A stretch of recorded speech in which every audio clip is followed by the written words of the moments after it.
We're joined now by Kate Gould. She's legislative representative for Middle East policy at the Friends Committee on National Legislation. As I mentioned to you before we went on, I was going to give you a quote that I wouldn't think you would be talking about when it comes to this issue, but Angelina Jolie Pitt held a news conference at a refugee settlement in the Bekaa Valley. She did say something that was really interesting, and here's the quote. "We cannot manage the world through aid relief in the place of diplomacy and political solutions." And it seems as though that's what Syria has become, this refugee crisis. It's the back end and not necessarily the root cause. The peace talks starting again.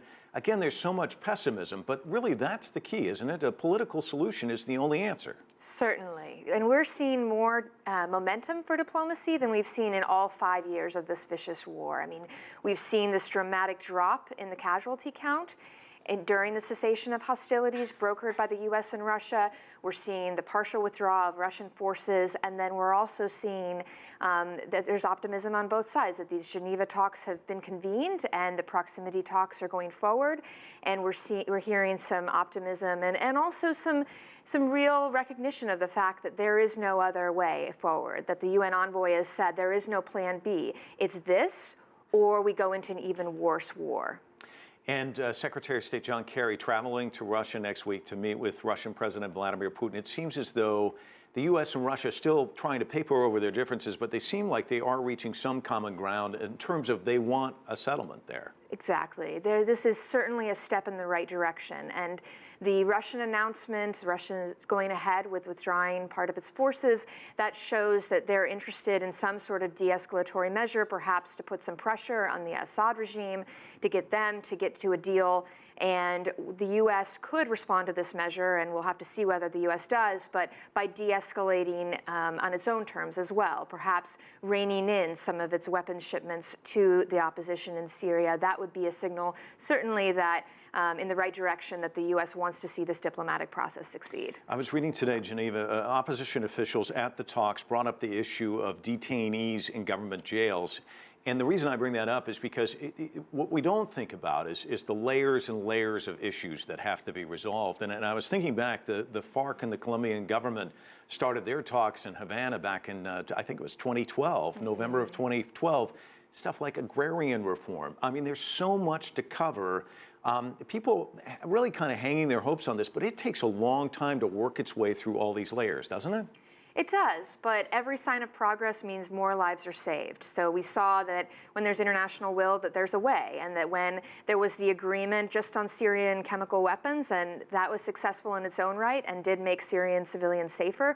Sadly, the war has escalated since then, and so many more have been killed, 250,000 killed total, maybe more. And the only way forward is to build on one diplomatic success after the other. It's one step after another, and that's how you get to the end. That's how you get to a comprehensive peace settlement. Early on in this war, we heard the phrase, Assad has to go. I don't seem to hear that as much anymore. Is that still an issue or not? Well, the U.S. has walked back from its original positions and has allowed for this process to go forward, even though, and for Iran and Russia to be included, even though they have not committed to Assad's ouster. And so that's a very important step, because it will not be for certain, a political settlement will not mean the immediate ouster of Assad, that there will have to be a political transition that takes place, and there has to be some flexibility on all sides to see a comprehensive settlement that works. I know that you traveled to the region recently. I want to talk about the spillover effect, because we saw the bombing in Ankara this weekend. Turkey certainly seeing a lot of violence. And then you see in the Bekaa Valley, as I mentioned, she was talking about how many refugees there are there. Talk to me about the impact within the region and trying to absorb these refugees and the overall impact in the region, not just Syria itself. Right. Oh, it's devastating. I mean, yes, as I was mentioning to you, I was in Gaza, and even there I met Syrian refugees. There were refugees that had come through the tunnels on the border of Egypt and Gaza. They had come through the tunnels, and then they're in Gaza right now, stateless people upon layers. I mean, these are Palestinian refugees who were in Syria and then have come back to Gaza, and some of them, they came in 2012, they left Syria during the war then, and then came to Gaza. A few months later, war broke out in Gaza. Some of them even left Gaza at that point, went back to Syria. So it's having a strain on the whole region, and And it's evident everywhere you go. I mean, certainly I saw the same thing when I was in Jordan, met many Syrian refugees and Iraqi refugees. I mean, there's these layers of refugee crises, and there won't be a way out until we look at a political settlement and look at these broader diplomatic efforts to stabilize the region. Well, let's hope they have success there. Thanks so much for coming in. Kate Thank you, Gould. Mike. Appreciate it.